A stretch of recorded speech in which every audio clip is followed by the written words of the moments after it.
जम्मू कश्मीर में मौसम की मेहरबानी के साथ ही बाढ़ का खतरा कम हो चला है। झेलम नदी में पानी का स्तर घटने लगा है, जिससे लोगों को राहत मिली है। घाटी के कई और इलाकों में भी पानी का स्तर कम हो रहा है। आसमान में बादल छाए हुए हैं, लेकिन पिछले 24 घंटे से ताजा बारिश नहीं हुई, जिससे बाढ़ की आशंका कम हो गई है। फ्लड का सवाल है, उसमें काफी सुधार हुआ है। पिछले 24 घंटे में कोई बारिश नहीं हुई है और सबसे महत्वपूर्ण बात है कि वहाँ जल का जो स्तर है उसमें कोई वृद्धि नहीं हुई है, बल्कि उसमें गिरावट आई है। हालांकि मुश्किल की बात यह है कि मौसम विभाग अगले 3 दिनों में बारिश की चेतावनी दे रहा है। आगामी 3 दिन 1 और 2 और 3 अप्रैल तीनों दिन बारिश रहेगी। 1 अप्रैल को मध्यम से कहीं कहीं भारी, 2 को शायद थोड़ा कम हो मध्यम, और 3 को फिर मध्यम से भारी, और आइसोलेटेड केसेस में कहीं अति भारी बारिश की भी संभावना है।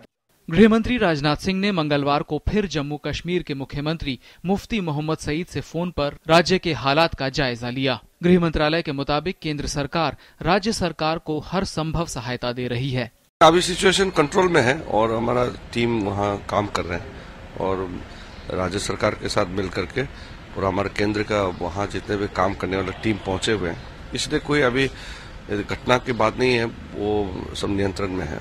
केंद्र सरकार ने फौरी राहत के तौर पर 200 करोड़ रुपए पहले ही मंजूर किए हैं। पीएम के निर्देश पर हालात का जायजा लेने गए केंद्रीय मंत्री मुख्तार अब्बास नकवी ने प्रधानमंत्री नरेंद्र मोदी से मिलकर जम्मू कश्मीर में बाढ़ प्रभावित इलाकों की स्थिति और वहां पर जारी राहत एवं बचाव अभियान के बारे में उन्हें अवगत कराया। उन्होंने कहा कि केंद्र सरकार संकट की इस घड़ी में राज्य सरकार के साथ मिलकर काम कर रही है। वैसे केंद्र सरकार ने राज्य सरकार को काफ़ी कुछ मदद अभी भेजी है। उसके अलावा भी केंद्र ने बहुत मजबूती के साथ राज्य सरकार को यह आश्वस्त किया है कि किसी भी तरह के संकट, किसी भी तरह की परेशानी के समाधान के लिए, उसमें मदद के लिए केंद्र सरकार पूरी तरह से कमिटेड है। राहत और बचाव कार्यों में मदद के लिए एनडीआरएफ के 8 दलों को घाटी में भेजा गया है। सेना को 4 हेलीकॉप्टरों के साथ तैयार रहने को कहा गया है, ताकि कम नोटिस पर उनकी सेवा ली जा सके। We are ready in full measure to take on any emergencies that might come. Plus, boats that we have in Kashmir have all been distributed almost down to the company operating bases so that they can respond as and when it is required. इस बीच बडगाम जिले में भूस्खलन वाली जगह से 6 और शव मिलने से अचानक आई बाढ़ में मरने वालों की तादाद 16 पर पहुंच गई है। बडगाम जिले में कल भारी वर्षा के कारण 4 मकान जमीन में धंस गए थे और 2 परिवार मलबे में दब गए थे। ये जो पहाड़ खिसक रहे हैं, स्लाइड्स आ रही है, कहीं कहीं जमीन एरोजन हो रही है, मकान दब रहे हैं, तो उसमें कोई 16-17 लोगों का जो मुझे आज तक मिला है। इस बीच बारिश के पानी से घिरे इलाकों से लोगों को निकालने का काम जारी है। बारिश रुक जाने के बाद अब कई इलाकों में जिंदगी पटरी पर लौटने लगी है। लाल चौक जैसे इलाकों से पानी अब उतर चुका है और लोग वापस अपना कामकाज शुरू कर रहे हैं। 2 दिनों से श्रीनगर घाटी के लोगों को आंखें दिखा रही झेलम ने अपने तेवर अब ढीले किए हैं।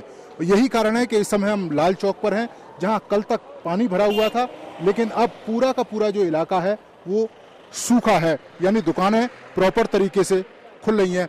राहत एजेंसियों के साथ साथ स्थानीय लोग भी पानी के बहाव को रिहायशी इलाकों से दूसरी ओर मोड़ने के लिए काम कर रहे हैं।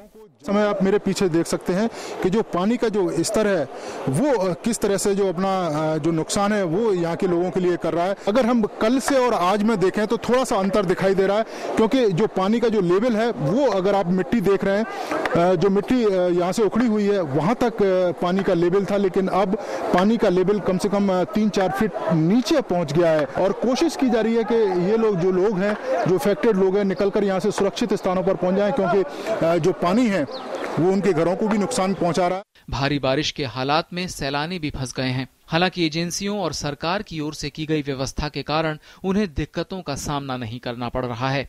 3 दिन से जो हमने यहाँ एंजॉय करा, जो मजे करे हैं, शायद ही कहीं हिंदुस्तान में किसी और जगह ना हो। और मैं सबसे अपील करता हूँ कि कोई भी व्यक्ति किसी प्रकार की अपनी टिकट कैंसिल ना कराए, यहाँ पर आए और सब तरह से कॉर्पोरेट होगा, किसी प्रकार की कोई चिंता ना करे। कुल मिलाकर सरकार और राहत एजेंसियों के प्रयासों और मौसम के रहमो करम से हालात काबू में हैं, लेकिन अगर फिर बारिश हुई तो मुश्किल पैदा हो सकती है। श्रीनगर से नीरज सिंह के साथ news night desk, DD news.